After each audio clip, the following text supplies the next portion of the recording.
nang magla-like and follow, magiging milyonaryo. Let's go!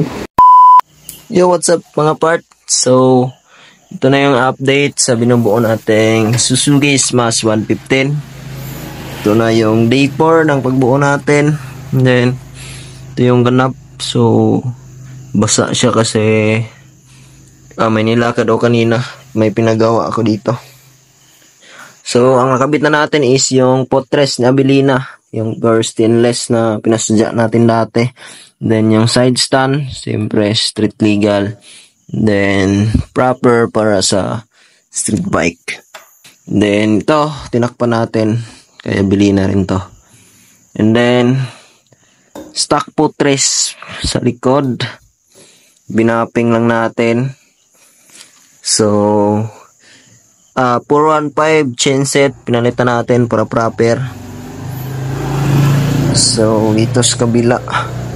Ito pala, kinabit natin kay Abilina. Backlight set na Abilina.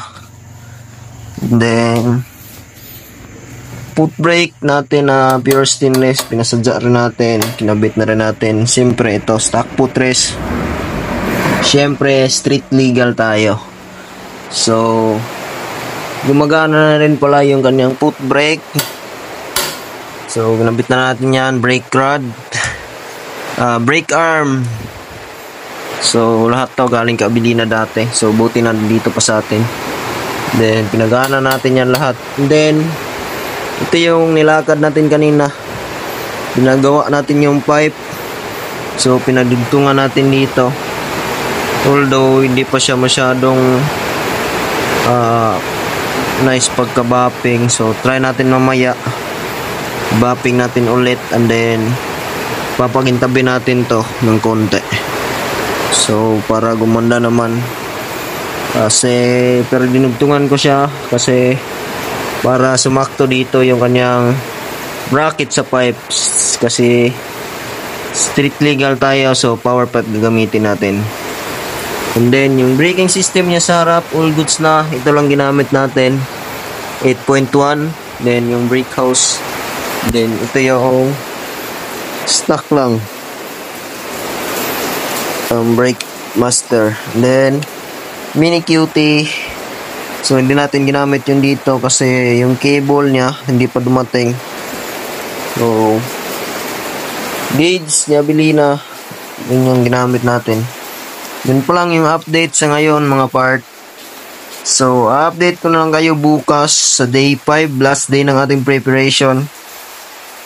Sana matapos na natin tong motor na to. So, I think dito ko na lang din muna to tatapusin kasi medyo mahaba na and then medyo gumagabi na. See you bukas mga part. And sana matapos na tayo dito. Papalitan to lang natin to. So tara mga part, let's go.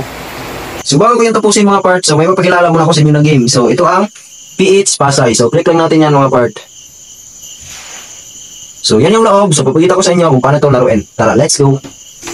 So ito yung laman ng PH Pasay mga part. So yan, may natira tayong balance dyan na 1.5 up. So ito yung mga laro, napakaraming laro dito. So pwede kang mamili dyan. Then ang pinakagusto kong laro is itong Gate of Olympus na may 1,000. So dalawa siya, itong may 1,000 yung pinaka-favorite ko. So open natin siya para makita natin. So ayun na siya, tapos na siyang mag-loading. So i-press nyo lang to, yan yung introduction nyo. Yan. Tapos try natin mag-bet. So yan, hindi siya pumutok. Pero ang ipapakita ko sa inyo is yung laro ko kanina. So ito yun, sa replay na lang natin panoorin kasi hindi ko siya na-video kanina. So ito na lang, tignan nyo yung replay ng laro ko. So watch replay tayo dyan. So legit yan mga part ha. Akin talaga yan. Nag-notify pa yung Shopee. So load muna natin siya mga part. So yan na siya mga part. Nag-scatter. Actually nag-buy spin tayo dyan. So 400 pieces. So nag-loading pa siya. And then yan na yung simula. So nag times 25. Tapos yan yung pinakagusto ko. Nag times 1,000. And then times 8 and times 5. So goods na tayo dyan. Sabi ko kahit hindi na to pumaldo. And then kahit hindi na pumutok. So goods na talaga tayo dito. So antayin na lang natin siyang matapos. So pwede natin siyang skip.